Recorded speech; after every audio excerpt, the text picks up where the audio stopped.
మనం ఏంటంటే అసలు రీజన్ కనుక్కున్నట్లయితే ఎస్పెషల్లీ మనం ఇందాక అనుకున్నట్టు ఎండోస్కోపిక్ స్పైన్ సర్జరీస్ కానివ్వండి. సో ఇవన్నీ less than 1% of the people who I see in OPD. 1%. At the max you can say 1%.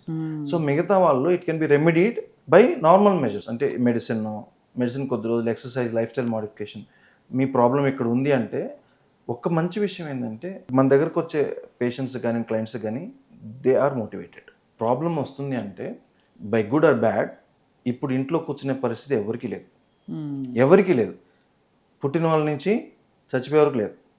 ఇప్పుడు మనకి ఇప్పుడు ఎండోస్కోపిక్ అడ్వాంటేజ్ అది కూడా చిన్నపిల్లలతో కాకుండా వృద్ధుల్లో కూడా. ఇప్పుడు మనం చూస్తున్నాం అనుకోండి, పెద్ద వయసు ఉండే వాళ్ళు ఎవరున్నారు వాళ్ళని టేక్ కేర్ చేసుకునే వాళ్ళు. అంతే కదా. ఇప్పుడు నేను ఓపెన్ సర్జరీ చేసి వాళ్ళని ఒక 2 months రెస్ట్ తీసుకోండమా, 3 months రెస్ట్ తీసుకోండమంటే ఇస్ ఇట్ పాసిబుల్? వాళ్ళు వాళ్ళ పని, వాళ్ళ వంట పని అనేది నెక్స్ట్ డే నుంచే చేసుకోగలగాలి. దీనికి భయపడే చాలామంది సర్జరీ చేయించుకోరు పాపం, అనుభవిస్తూ ఉంటారు. వాళ్ళకి ఎండోస్కోపిక్ సర్జరీ అనేది useful for them also. Old people కూడా, because early return to their activity. అంటే వీళ్ళు వేరే వాళ్ళు చేయాల్సి, అట్లీస్ట్ వాళ్ళు బతకడానికైనా. ఇప్పుడు పిల్లలు లేరు, ఎవరు ఉండరు, న్యూక్లియర్ ఫ్యామిలీస్ అయిపోయినాయి. సో వాళ్ళ పనికి వేరే వాళ్ళ మీద ఆధారపడకూడదు అనేది very important. So life has changed. ఇంతకుముందు ఒకరికి ఇంట్లో ఏదైనా ప్రాబ్లం వస్తే వాళ్ళని చూసుకునే వాళ్ళు 10 మంది ఉండేవాళ్ళు ఇంట్లో.